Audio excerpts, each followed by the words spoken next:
This is water, and this is potassium iodide. This is phenolphthalein, a pH indicator. And now some sodium hydroxide. Phenolphthalein changes its color to pink when the pH is basic. Now let's bring the pH back down with an acid, and the phenol loses its color.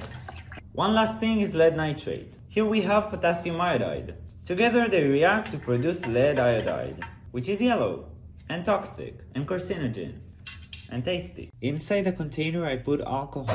Now let's put it over a candle and see what happens. I can lift everything up. The fire inside the container creates a strong vacuum. When I twist the container and allow the water to go in, it fills the container. Follow me for more. Did you know that making iodine is really easy and super messy?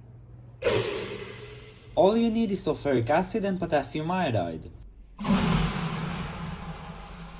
Don't try this at home. Why would you eat a gummy bear when you could just dump it in potassium chlorate?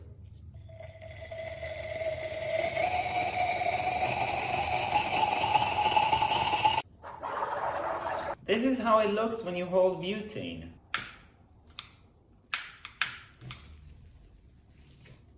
This is how it looks when you hold hydrogen.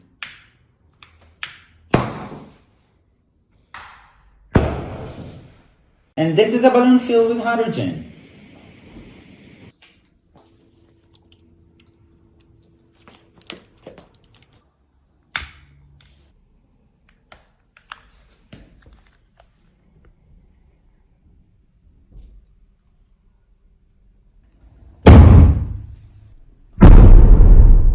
I'm gonna show you how to get the balloon attached to the bottle without glue.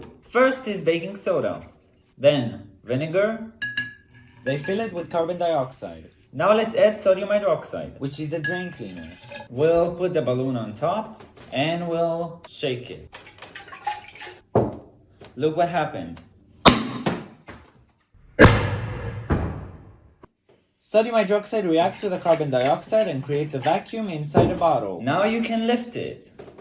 Wow, amazing! Now let's try to get it out. Don't pop, don't pop. Ah! Ah! We all know we can hold fire, right? But let's do a huge one. This is water and this is liquid soap. And this is butane. Butane is a gas we use in lighters. 3, 2, 1.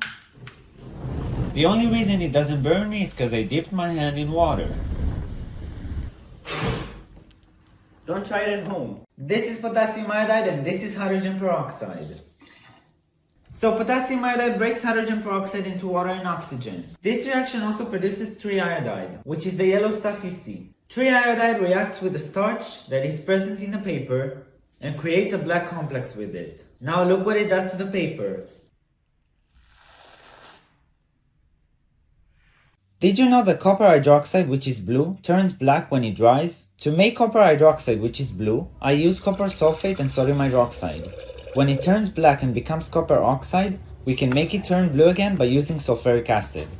This creates copper sulfate, which is the same thing we started with. Have you noticed anything weird in this video?